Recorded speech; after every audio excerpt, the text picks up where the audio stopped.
Tonight I have the story for you, The Digging-est Dog. This is a fun one. It's by Al Perkins, illustrated by Eric Gurney. I was the saddest dog you could ever see. So sad because no one wanted me. The pet shop window was my jail. The sign behind me said, "For sale." I was tied to a bare, hard floor of stone. I could not even dig for a bone. I was living all my life alone, a dog that no one wanted to own. And then one day at 4:30, Sammy Brown came in the door. Sam took one look at me and cried, "Why are you tied up here inside?" "I've always wanted a dog like you, so I'll tell you what I'm going to do. I'll take you out to the farm with me. You'll play outdoors where you should be." I felt as happy as a pup when Sam paid the man and picked me up. He rubbed my ears, he scratched my head. "I think I'll call you Duke," he said. Sam gave me a collar. He gave me a lead. We left that shop at tremendous speed. We went a long way out of town. We came to a farm of Sammy Brown. It was the nicest place I'd ever seen, a pretty white house in a field of green, and in the shade of an apple tree, a special doghouse just for me. Next morning, while Sam did his chores, he let me run and play outdoors. I'd never played outdoors before. I'd always lived on that hard floor. I'd never run on nice soft ground. Now I barked with joy as I round around. Sam looked at me and scratched his head. "Duke, you need some friends," he said. He blew a whistle, he blew a blast, and many dogs came running fast. I'd never met a dog before. Now I was meeting 6 or more. They walked around and looked at me. They looked me over carefully. Then at last I heard them say, "He's one of us. He'll be okay." One dog who wasn't very big suddenly began to dig. The others started digging too, but that was something I could not do. I'd never learned to dig in that store. How could I on that hard stone floor? I tried to dig, but alas, I couldn't. I wiggled my paws, but my paws just wouldn't. I fell on my ear, I fell on my face, I fell on myself all over the place.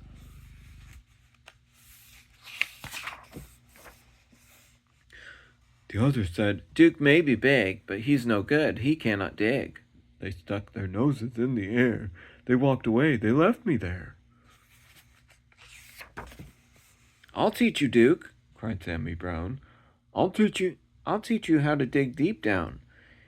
He crouched behind me with his hand. He dug a hole in the pile of sand. I tried too, but still I couldn't. I wiggled my paws just wouldn't. I'd never learned to dig in that store. How could I on that hard stone floor? Sammy sighed. I almost cried. My eyes and nose were full of dirt. My paws and claws and elbows hurt. I had a pain across my back. I knew I'd never get the knack.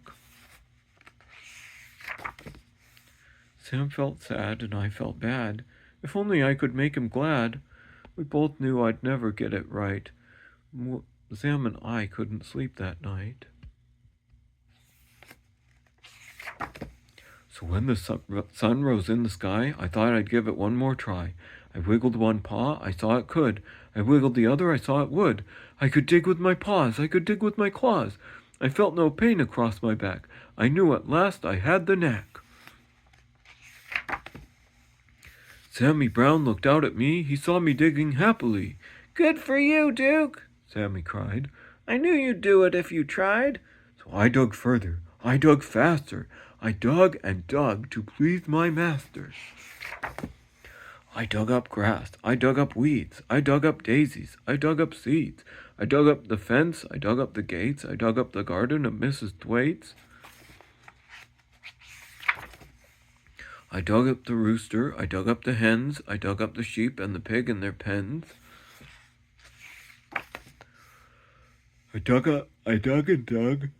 I couldn't stop. I dug up the barber in his shop. I dug up Mr. Rodney Thayer sitting in the barber's chair. dug my way right through the town. I dug a lot of buildings down. I was having so much fun, I dug up Highway 81. I came to a hill. I dug to the top, but all of a sudden I had to stop.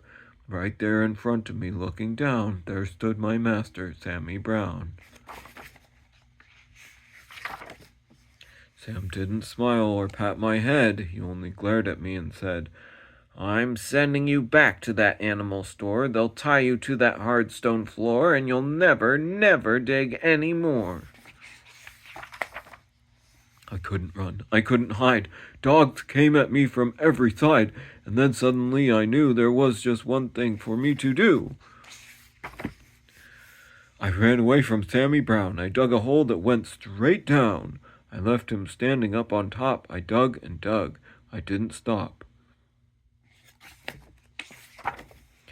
How deep I dug, I could not tell, but soon I found I dug a well, mud and water up to my chin. What a fix I now was in. I started to sink. I started to yelp. Help! I yelped. Help! Help! Help! Help! I could hear them way above my head. I could hear every word they said. One dog growled, He wrecked our town. This serves him right. Just let him drown. But Sam cried, Duke, you've been bad. You've made me sad instead of glad. But we're not going to let you die. We'll get you out. At least we'll try. Then at last I heard him shout, Maybe we can pull you out. Slowly, slowly down they came, each dog part of a long dog chain. I reached up and touched a nose. I felt them lift me by my toes. Slowly, slowly, bit by bit, they dragged me up out of the pit.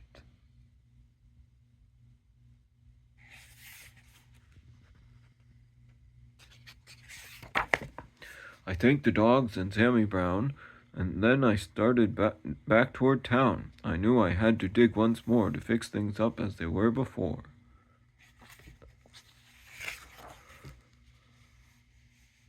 That's what I did. I dug back the gates. I dug back the garden of Mrs. Thwaites. I dug back the rooster and the hens. I dug back all the pigs and their pens. I dug all day in the summer sun. I dug back Highway 81. I dug back everything in town, everything that I'd knocked down.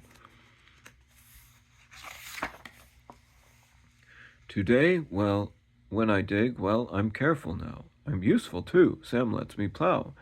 He'll never send me to that store or tie me on that hard stone floor. My dog friends watch and wonder why they can't dig as well as I.